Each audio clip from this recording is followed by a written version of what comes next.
you're going to have to move because I'm going to be running. If you signed up to run your first marathon, you're probably thinking, what on earth am I supposed to do next? I'm Anna, and today on the Running Channel, I'm joined by Kate and Rick, and we're going to be going through some top tips to make sure that you're in the best shape possible to hit that start line. So let's crack on with tip number 1. So the first tip here is a bit of an obvious one. You are going to need to train. A marathon is just the final 26.2 miles of a much longer journey. Find a training plan online and stick to it, but make sure it's the right one for you. If you're a beginner runner, you're not going to want to sign up for something that has you running 6 days a week. Make sure it's realistic.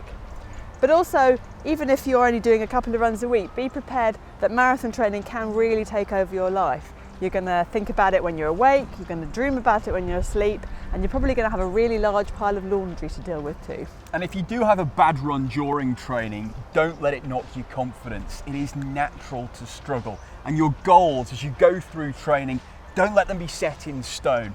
They could get faster, they could get slower. Adapt to them. This is your first marathon. Just getting across the finish line alone is a great achievement. Make sure that whatever you're planning to run in on race day, you've trained in it as well. If you're doing a spring marathon, you're probably going to be doing a lot of runs through winter, lots of layers, maybe a jacket. So make sure you train in something a bit more lightweight that you might wear if it's warmer. You want to make sure that whatever you're wearing, it's not going to chafe or rub you in any unexpected places. Sign up to a couple of shorter races like half marathons before race day. It's a really good way to manage those pre-race nerves and get you used to what it'll be like when the day arrives itself. Some training plans will even schedule these in. Then when you get there, you'll know when to go to the loo, when to have a drink, and most importantly, when you need to have something to eat. I've enlisted the help of some props for this one, so you're going to need to practice your hydration and fueling strategy. It's a good idea to check out what gels they're going to have on the course that you're running and see if you can practice with those in advance. If not, try and see what works for you, and then remember that you're going to have to take your own on race day. Now, hydration wise, these hydration vests can be really good if you're going for long runs because you're not going to have water stations to hand when you're out on the run, so you can carry some water around in something like this instead. First-time marathoners tend to do too much in the last 3 weeks leading up to race day. This is the time when you need to be tapering, and Kate here is going to explain a bit more about what that means. So tapering does not mean suddenly stopping. You have to keep running, but it's about getting your legs fresh and raring to go on race day. So about 3 weeks before your race, you're looking at running maybe 75% of the mileage that you've been used to. 2 weeks before, maybe 50%. And in the last week, just a couple of runs, short ones, maybe 25% of the miles that you've been doing. So come race day, you're going to be fresh as a daisy.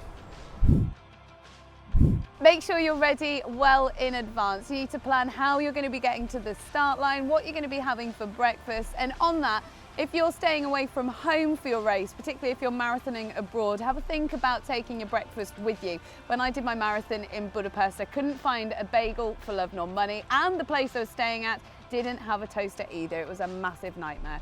And also, when I'm tapering, I love to make sure that I'm planning everything right. So I love a good spreadsheet personally. So when I've got that time where I'm not running as much, I like to make loads of lists and make sure that everything is set out, including my kit and what time I need to be places and by when.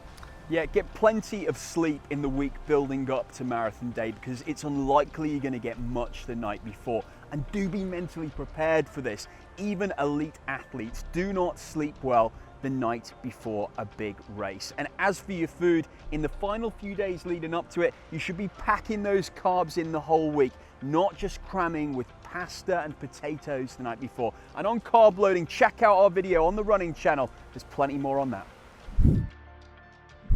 So race day is finally here. You're probably feeling a little bit sick and not fancying eating some porridge or bananas or anything for your breakfast, but do, trust me, you're going to need it later on.